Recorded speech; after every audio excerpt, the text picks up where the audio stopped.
Hello gamers. It's been a while, I know. There's a lot that has been changed. Probably the biggest thing is moving from first person to third person. I really wanted to make a first person game because it just seemed like a very unique thing to have a first person mage wizardy type of game, because really the only game that you kind of had was Destiny, and that was more of a shooter than it was a wizard game.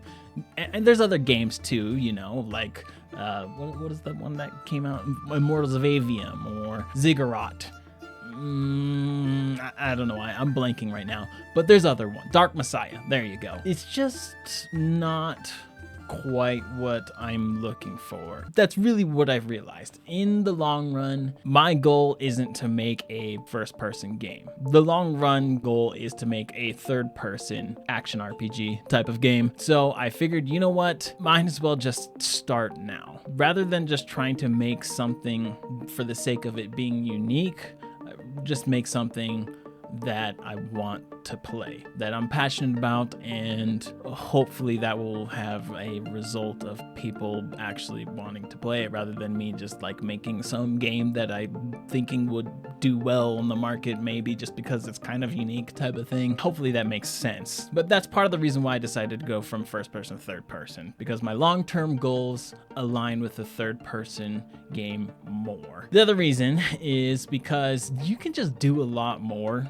with third person than you can in first person. You lose a little bit of immersion, yes, especially when it comes to, I guess, experiencing the world or really feeling the combat, because there's a big trade-off, right? So when you're playing a first person game, and I talked about this in my previous video if you guys have been on the channel for a while, but the big thing with first person is you get that really in-depth immersion, not only with what you're experiencing, but also with the combat itself. First person combat tends to be a lot more intense than third person combat, just because you're losing a lot of your field of view. You're not being able to see as much. Everything is bigger. The spell effects are in your face.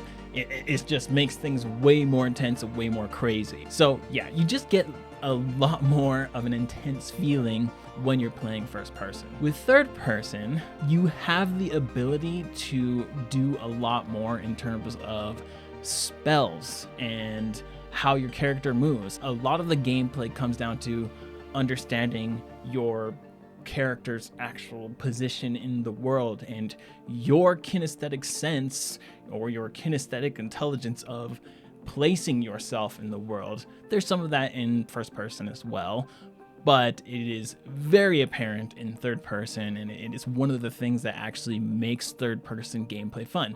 For example, in the new Elden Ring DLC, there's this weapon called the Beast Claws, and these Beast Claws, when you use the skill, or even when you're just doing the normal combo attacks, it actually moves your character in very odd ways, and a lot of times you can use that to your advantage to dodge boss attacks or dodge enemy attacks. There's just this extra layer of combat that you get that makes it more interesting and more fun to do. And you're not really changing much in the process because you're still just left and right clicking, for example. So more dynamic, but with the equal amount of input. There's all these different trade-offs and everything, but the biggest trade-off and the reason why I wanted to go to third person mainly is because we're just gonna have a lot more capability in terms of what we can do with movement and what we can do with the actual spells themselves. And to me, those are kind of the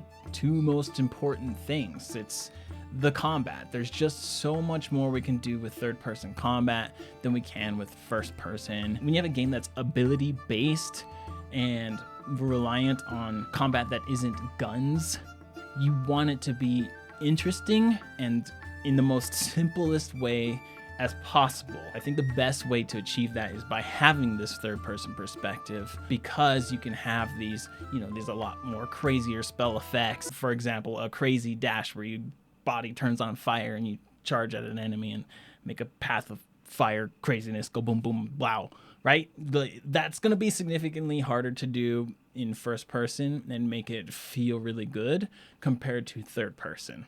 Is it the best example? Probably not. But hopefully you get what I'm trying to say.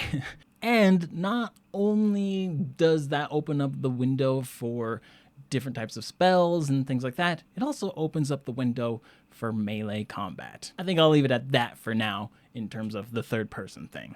Now, with that said, since we had to make this big transition from first person to third person, that means we had to make a big overhaul to the combat and the movement. Now, since we're not quite there yet with the combat, I'm not really going to talk about that too much today. We know what direction we're going to go. I just don't have as much to show for that yet.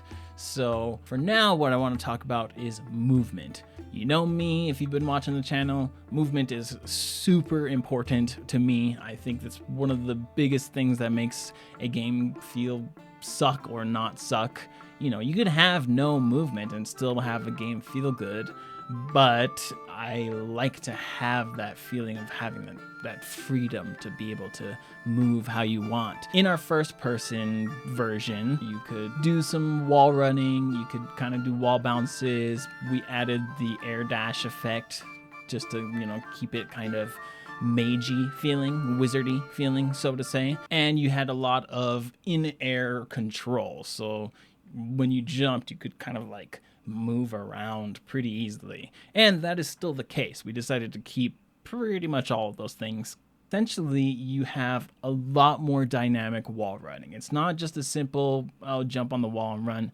No, you can climb up the wall, you can run either direction, no matter which direction that you're facing. You can also do things such as roll around. Your basic action combat, but with this extra dimension of movement, because in a lot of 3D action combat games, you pretty much can roll around. So we wanted to add that extra dynamic of having this grapple where you can grapple to enemies, grapple to locations, grapple to a wall. You can hang on the wall, cast spells on the wall, maybe. Heal yourself on the wall run, bounce off the walls, do backflips off the walls. There's a lot of wall action happening, all right? And again, a lot of this is still in the works. This is not 100% final exactly how it works, especially the grapple thing that I was talking about. But this is the general direction that we're going with. Now, if you want to test the game out, make sure you go to Steam, add the game to your wish list, because that way Steam will notify you when the demo becomes available. Not only that, it also massively helps us on our journey to making this game a reality. Like seriously, if you want to show your support in any way, that is the best way that you can do it. By adding the Resonant Reckoning to your Steam wish list now. The link will be in the description below. And if you want more updates and notifications and you want to just discuss the game, maybe give us some of your ideas and your feedback, make sure to join the Discord. Anyway, let us know your thoughts so far on the project in the comments below. Thank you guys so much. I know it's been a long time, but just know that I love you. Okay, bye.